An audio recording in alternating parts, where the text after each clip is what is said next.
everybody and welcome back to my channel. If you're new here, hello, my name's Louise and I do a lifestyle and day off vlogs, and I've recently moved to Canada, so I've been uploading loads of information videos for you guys. Is there anybody who's looking to do this journey from the UK to Canada? Then hopefully some of these videos will help you along your way. Now I have done 2 other information videos which I'll link down below for you. Before I start, I want to just do a bit of a disclaimer that everything I'm going to be talking about in this video, previous and future videos, that this is all stuff that's happened to me. It's all my experiences. I don't specialize in this topic, so there's some things that I probably don't know the right answers to, but I will help as much as I can. And this is, like I said, my experience. I'm going through this experience right now with my partner Jake, and we are doing the transition from moving to from the UK to Canada. If any of you have any questions after this video, just leave me a comment down below and I'll see if I can answer it. If I can't answer it, then there is an amazing Facebook group which I've talked about in a previous video, and it's called Oh Canada, the IEC Canada Discuss Group, something like that. I'll upload a picture right here. It's along those lines, but that page is so helpful. There's a lady on there called Kathy, and she knows all the answers to every question you had. I have wrote numerous times on that page and I got an answer. But like I said, if I've been through the process and it's a question I can answer, I will answer it for you. Otherwise, I will lead you in the right direction. My previous video was about how to get the visa, and me and my partner got the visa within a few months, and that was that whole process. This video is going to be about going through the airport, picking up your visa, picking up your SIN, your phone, your bank, all those things, and that is what I'm going to be talking through today. Sitting here today, I have been in Canada for 3 weeks tomorrow. We are in Ontario, in St. Catharines, and we are absolutely loving it here. I'm going to do a separate video about our housing and why we chose this place and why we're still choosing this place. We've decided not to move because we love it here, and I'll do a separate video. This process is on an IEC process, which is a 2-year working holiday visa, which means we can live and work in Canada for 2 years, and we can stay for 4 years, but we can't work for the last 2 years. But obviously if we want to continue to work here, then we'll change our visa near the end of our 2 years. So let's get started. Another quick disclaimer, I am going to talk to you in the points and the order of what me and my partner did it in, but honestly this order benefited us, and I'll explain why when we go through it. But obviously you can do it in any order you want. If you want to do your phone in front instead of your bank first, or your bank in front of instead of your phone first, it's completely up to you. I'm not telling you this is the actual order you need to do it in. This is just the order we chose to do it in. It benefited us in this order and it worked for us. So yeah, let's get on into the video. So if you see me look over in this direction, I have got my laptop. I just want to make sure all my information is put across into this video and I don't forget anything. The first thing is getting your visa. So obviously we got on a flight from London to Toronto Airport, as they call it over here, Toronto Airport. So our flight was 7 hours and 45 minutes. We flew with WestJet, and we heard that they don't do entertainment or food on the flight, so we prepared ourselves. But when we got on there, we was on a new flight, and the TVs were the biggest TVs we've seen on a flight, and the food was constant, the drinks were constant, and I would really recommend WestJet. It was the budget airline, and oh my goodness, it didn't seem like that on the flight. Like, we had a really nice experience. There was so much room as well. You can move your legs around. Yeah, we loved it. Anyway, 7 hours and 45 minutes, we landed in Toronto. Now when we got there, I'm not gonna lie, it was quite confusing. I always find in America and other long distance places we flew to, as soon as you get off the flight, they direct you where to go. Now this did not happen in Toronto Airport. We just seen a lot of people walking to one side and there were machines there, so we did the same. We just followed the crowd. Some people were walking straight through, some people went to these machines. Now, we went to the machines, and I'm just gonna say now, this is where you do your check-in. So when you've landed from your flight, this is where you check in to say you're into the country. Now, you can do this here as soon as you get off the flight, or you can walk straight down and you can do it there. So I think it's to stop queues happening.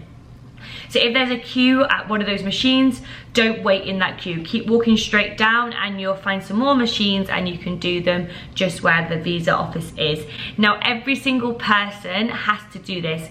Even if you're a Canadian resident, if you're just visiting on holiday, if you're getting a visa, every single person needs to do this.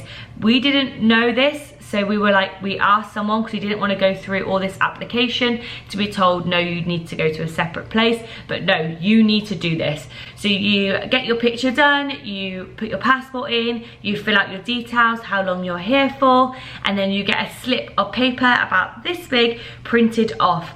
Now, once you've got that, you walk down into the airport a little bit more. That is when it sections off. There is still nobody there at this point to ask questions. It was literally so quiet. There was no workers, so we didn't know what to do.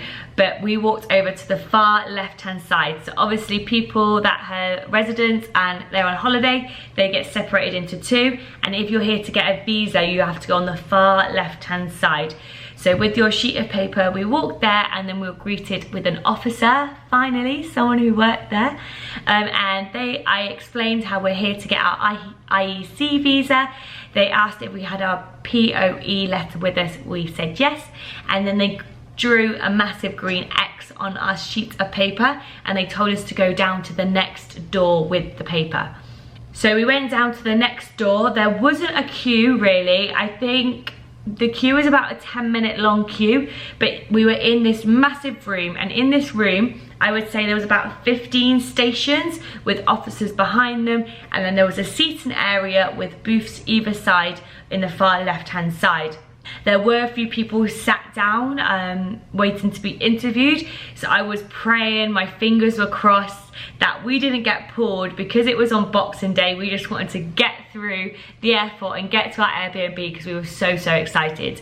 So we waited in the queue for about 10 minutes and then we went to the offices. Now, because we are obviously not married, we went singly, we got our visas singly, so we went to the offices on our own as well, so we split up.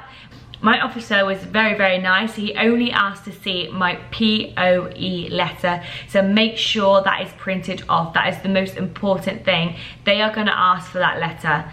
If they don't ask for anything else, they will ask for that. So I gave over my POE letter and he asked no questions whatsoever. I was so happy. He said, okay, bear with me 2 minutes, I'll go get your visa. And that was it. I was extremely lucky. But I am going to talk through what they can ask you for. I know I didn't get asked for it. So you could be asked to show a proof of funds. Now, you need to have at least 2,500 Canadian dollars in your bank or in cash to be able to get your visa. Now, you can print off a bank statement, but it has to be within the week that you flew there. So a week beforehand, it needs to be printed off. We didn't obviously get asked to show this, but I did have it ready. I had some in cash and some in my bank. They could also ask for a proof of funds extra for a flight home, just in case you need to come home. They can also ask to see your insurance. So you need to be able to have insurance for the amount of time you're staying in Canada. So for our visa, it's a 2-year visa. So we need insurance for the whole 2 years. So you might have been asked to show some insurance proof as well. So it took approximately about 5 minutes. They took another photo, they went and got my visa, and I thought it was going to be a visa in a passport. I am going to try and upload a photo here of the visa, but it's not. It's an A4 piece of paper and it just states on there how long you can work for till the date. It has the logo at the top, and yeah, so that is your visa. Now, you only get given one of those, so make sure you don't lose it. In total, from landing at Toronto Airport, filling out all the documents, being sent into the visa and getting my visa, in total took about 25 minutes. We were extremely lucky, and if you have the chance to travel on Boxing Day, I would take it because it was so quiet, it was cheap, and like I said, I got no questions asked. Now this brings me on to point number 2, and that is your SIN numbers. Now this is your social insurance number. Now you can get this in the airport. Now as soon as you get your visa and you go through to baggage, on the left hand side there is a SIN place where you can get your number there and then. Now if you don't know what a SIN number is, basically, if you're from the UK, it's like a national insurance number. You need a national insurance number to work in the UK. You need a SIN number to work in Canada. Anywhere that you want to work will ask for that SIN number and you need to provide it. It's obviously free of charge, and like I said, you can get it in the airport, but because we were traveling on a holiday, it was closed. So if you're there and you need to get out the airport quick for some reason, like your taxi's there or you need to get to your Airbnb, do not worry if you can't get your SIN number at the airport, because there are other places to get it. So once we've gone to the Airbnb, we Googled places that you can get your SIN number, and what you need to do is you need to find a Service Canada right by you. Now there is loads in out and about. We actually had one in St. Catharines. We thought we might have had to travel back to the city, but we didn't. There was actually one in St. Catharines, literally a 5-minute drive away, and it was open at 8:30 a.m. the next morning, which was perfect. We knew we were going to go get it there and then, just in case a job popped up. We had our SIN numbers. We just wanted to get it over and done with, and we knew that was the next stage, just in case when we needed to get our phones or our banks, they asked for it, which they didn't, but just in case they did, we wanted to get that SIN number straight away. So like I said, you need to find a Service Canada, and when you go to Service Canada, you need to take with you your visa, which you got from the airport, and your passport as well.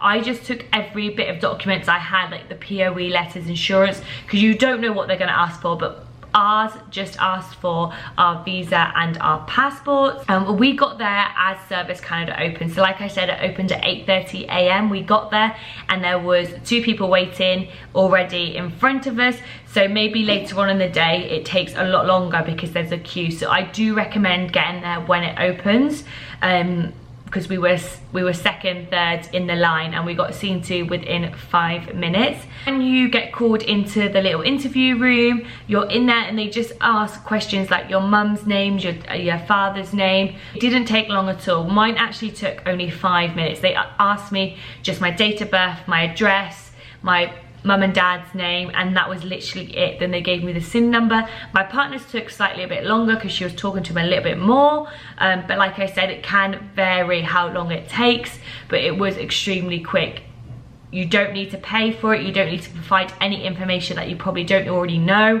It was super simple, it was super quick, it was super easy. We were out there by 9 a.m. from queuing, from going in to getting it and out. This is also on an A4 piece of paper as well. I'll try and upload a picture here, and you also only get one of those as well. Once you've got your SIN number, you get given a booklet. In that booklet, it tells you who you can and can't give that SIN number to. Obviously, that's like your identification number, so don't give it to people just willy-nilly. If someone asks you your SIN number, don't give it to unless it's an employer, but that is all in the information booklet. So once you've got your SIN number, you are ready to go, you're ready to work. But like I said, there are certain places you can't work, like working with children or working in medicine, doctors, anything like that, but it does state it on your visa. So once we got our SIN numbers, which was on the very first full day we were there, we went to go get our phone contracts. Now we knew from all the research that we'd done that phone contracts were going to be the most expensive part of living in Canada, and I don't know why. Me and my partner have been talking, and we don't know if it's because they're slightly behind with the gigabytes. Like in the UK you can get loads of gigabytes for hardly any money, but over here they only offer 1 and 2 gigabyte of internet, which for us isn't. We needed a lot more than that because obviously Google Maps, and if we didn't have Wi-Fi, like, we need to use our phones. So we knew that our biggest outgoing out of everything is gonna be our phone contract, so just be ready for that. I didn't expect them to be this expensive, but they are extremely expensive. We googled a load of providers, and there were actually only 2 or 3 providers that offered such a big amount of gigabytes that we wanted. We ended up going with BAO. Now, like I said, this is our choice. We did a lot of research. We walked around and went into a lot of stores, and this worked best for us. So this might not work good for you. You need to do your own research, but like I said, for us, it worked out perfect. We already had our phones. I've got a brand new phone. Jake has a phone, so we didn't need a contract that had a phone with it. We just needed the SIM card. Now, if there is two of you, you can get a really good deal. Well, I say really good, it's expensive, but it's good for what it is. We went to the Pen Centre, which is a local mile near us, and that had like a little booth in the middle. We were asking the guys in there some questions, and they were extremely helpful. Basically, you can either get 10 gigabytes of internet, unlimited internet, and after you run out of the 10 gig, it goes slower. You can get the 20 gig of internet. As soon as you use the 20 gig, it's unlimited, but it's slower. And we needed the biggest amount of data that they had, which was 20 gigabytes of data. Now, that was $85 each. But if two people signed up, one person's $85 a month and one person is $70 a month. So if I round this up, a $70 contract is about, I would say, £41, and that's at the Great British Pound rate at the minute on Google. I just Googled it and it said £41. So £41 for a phone contract that doesn't include the phone is extremely expensive, but like I said, I expected it, and there is things that are cheaper, so you save your money on different things. But we went with BAO company. They're really big around here. You see them everywhere. A lot of people use them for their home providers and stuff. But yeah, it's about £41, if not more, so make sure you have that ready. And it's really simple. You didn't need to open up a bank account before, and that's why we did it in this order as well. You just pay the month after you get it. So now we've been here 3 weeks. Our bill is due on the 17th, so within the month that we've been here. And you don't set up direct debits. It's absolutely crazy. In the UK, you have to set up direct debits to pay your phone bills. You literally do nothing. We walked up to that counter with no Canadian bank account. We opened up a Canadian contract phone for 2 people, paid nothing, and they allowed it. It's crazy. Yeah, so it doesn't matter if you've got a bad credit score or anything like that. It doesn't matter, because you don't put any bank details in. You're just trusted to pay at the end of the month, which is absolutely crazy, but it's good as well, and that's why we did it in that order. Another thing about the phone contracts as well, you're not tied into a contract like the UK. So when you're tied in for 2 years and you can't get out of it, that is not the case here. So basically, we are on a 30-day rolling contract. So after the 30 days are up, then you can cancel it at any time for no charge. How amazing is that? So even though they are more expensive, there are pros for a phone contract over here. Once we got our phone contract, the next thing, and that is our bank account. Now, we chose to go with CIBC, and like I said on the 2 previous, this was our decision. We chose this because of a number of different things, which I'm going to go on to, but you don't have to. There are so many banks here in Canada. We just chose to do CIBC. One of the reasons is because you get your bank card there and then. So when we went and signed up, we got our card there and then, and we could have used it there and then as well, which was incredible. But I'm just going to go through a few of the points. So make sure that you've got all of your details with you when you go to the bank, like your passport, your visa, your POE letter, everything. Take everything, because they do ask to see some sort of proof of why you're in the country and why you're opening up a bank account. The biggest thing here is there's so many bank accounts, as in like savings, personal, there's literally crazy amounts. Now, the Lazy recommended us to open up a joint bank account and a joint savings account and a credit card each. Now, I'm going to split that up for you because it's so much information going on. So over here, you have to pay to get money out. You have to pay to buy something. Every time you use your card, you have to pay a transaction fee. Blows my mind. So if you've seen a pair of shoes that you like in a store, you go in and buy it, you have to pay to buy them. As well as paying for the shoes as well. I hope this makes sense.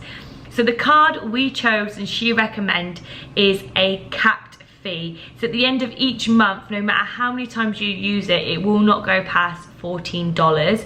So I can get as much money out of the bank, I can get as much, pay for as much on my credit cards, on my cards, and it is capped at $14.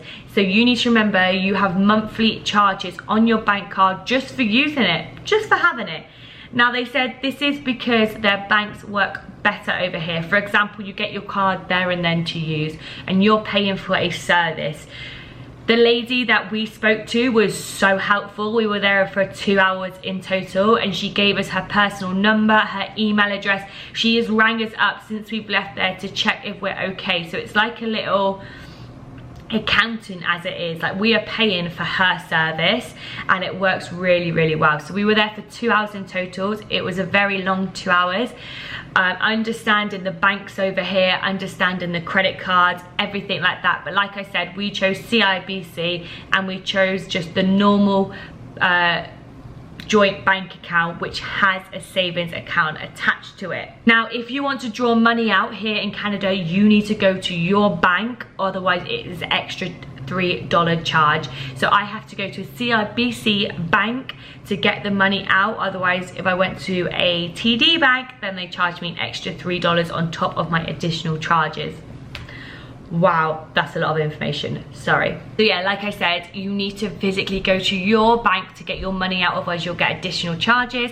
And CIBC has a drive-through bank. Hallelujah!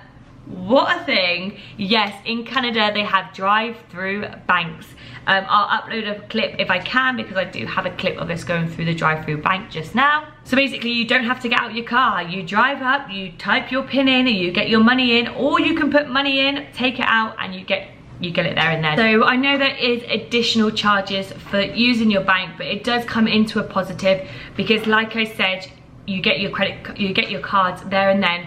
And also, before we left the building, we had our online banking set up, we had our apps set up, we had our cards set up. Like, we left that building with everything in the 2 hours that you would probably do in about a month in the UK. So it is a positive. Like I said, our online banking, our app, everything was set up for us, and we walked out of that bank not needing to wait for anything come through the post, wait for anything for an email. Like, literally, it was incredible. It was so useful, and she was incredible, and I really, really recommend CIBC. She also recommended us both open up credit cards. Now, for me, that's a big thing to open up a credit card, just because I don't want to get myself in debt. Like, I'm one of those people who like saving. I do have a credit card in the UK, and that was to obviously get a good credit score. But over in Canada, I wanted to get a credit score through other ways. But I found out the only way that you can get a credit score is if you have a credit card. Now, Jake, my partner, doesn't have a very good credit score, and we were scared that over here he wouldn't be entitled to get a credit card, because obviously it's so low in the UK. But when you move to Canada, you start fresh, which is amazing. Like, for him, it's incredible. For anybody who is got a bad credit rating in the UK and you come to Canada, you have no rating. You don't have a good, you don't have a bad, which is irritating for people like me who's got a good credit score, and I've come over here with 0 again, and I'm gonna have to start fresh. But it is good. You've started a new life, you've started your new credit score building. So the only way you can build your credit score is by using your credit card. Now, I really, really didn't want to use a credit card over here, but she said that it is beneficial for buying houses in the future. So we both got a credit card. Now, to get a good credit score is that you need to use your credit card at least once a month and pay back the money that you took off it within 21 days. Now, that is just personally on our credit card. Like I said, there's a number of different ones. We just chose that one because it fitted us. So for example, when we get a car and we pay for our fuel, we'll put the fuel on one of our credit cards, and within those 21 days we would wait and pay it off, and then we can start building our credit. So yeah, so we went with CIBC. I don't fault them at all. They were so helpful. Like I said, she's rang us since we've left to check if we're okay. We've got online banking, we've got phone banking, we've got app banking. We've got every sort of banking and we've got all of our cards, and we couldn't have wished for a better service, to be honest. Now I'm going on to the last category now. I wasn't going to add it into this information video because I didn't think it would have happened by yet, but it has. So I'm just going to touch briefly on it, and then I am going to make a more in-depth video about it later on in the future when I've got some more information on it as well. And our fifth category is going to be about housing. Now, when we moved to St. Catherine's in Boxing Day, we said we were going to go to Hamilton, Welland, like loads of different places, Ontario, just to see where we would prefer to live. And within that week that we had the hire car, we explored everywhere around here, and we just kept coming back to St. Catherine's. We absolutely love it here. It's got shops, it's got clubs, it's got everything that we need, and it's not too lively. It's exactly 10 minutes from Niagara Falls, an outlet, and it's only an hour away from Toronto. We've got Hamilton, which is a city, and it's just perfect for us. It is so us. So we knew we wanted to live here. So we started house viewing on the third day because we thought it might be a long process, but it actually wasn't. Now, we went to a numerous amount of houses, 3-bedroom, 2-bedroom houses that we fell in love with and we could afford. The rent over here, I would say it is quite cheap because you get a lot of it with it. For example, apartments over here come with water and some come with hydro. Hydro is not water, by the way, and I thought it was. Hydro is electricity. So you have your apartment, you have your water, and you have your hydro. And a lot of apartments have that all combined, obviously, and your heating as well. So we started looking at 2-3-bedroom houses, and then we looked at apartments. But this year, our goal is to save. We want to save a lot of money so we can buy our own house in the next 2 years. So instead of renting a big fancy 2-3-bedroom house, we needed to be selfish and just think of ourselves, and we just got a 1-bedroom apartment. Soon as we walked into this apartment, we fell in love. Even though it's a 1-bedroom apartment, it is absolutely huge, and I'm going to do an empty house tour video, which I've already filmed. I just need to upload it and edit it. Now, in our apartment, we get our heating and our water paid for. The only thing we have to pay for extra is hydro, and they average that at $40 a month, which isn't a lot. So yeah, that is where we are at with housing. When you are looking at housing, the majority of houses that we looked at and apartments is your first month's rent up front and your last month's rent up front, and that is every single apartment and house we viewed. They ask for both your first month and your last month as your deposit, and it's also 1 year leased. So that is where we're at the minute. That is all the information that I have. So we got our visas, then our SIN numbers, then our phone contracts, bank, and then our house. So that is our 5 information stages and where we're at the minute.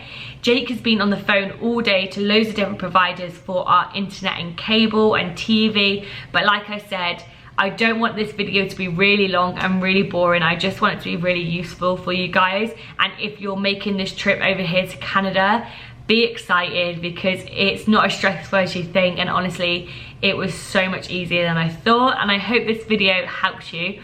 If you want more information videos, then please tell me down below and I will get them for you. If you like the video, please put your thumbs up and like it. If you're new here, I would love you to hit subscribe as well. I'm new to YouTube, and when I first started my journey of moving to Canada from the UK, there's hardly any videos out there. There is hundreds and hundreds about people moving to Australia, but not many for Canada. So yeah, I wanted to get all this information over to you. Hopefully in the next 2 weeks, I'll have the next information video, and in that will be all about housing, all about the internet, all about cable, hydro, heating, everything like that. I'll put into a little video for you, but till then, I don't want to bore you out anymore, so I'm going to end the video here. If you want to follow us on Instagram and Facebook, we've got our own little page now, so to keep up to date with us, then please go over to our Instagram. It's called Our Canada Life,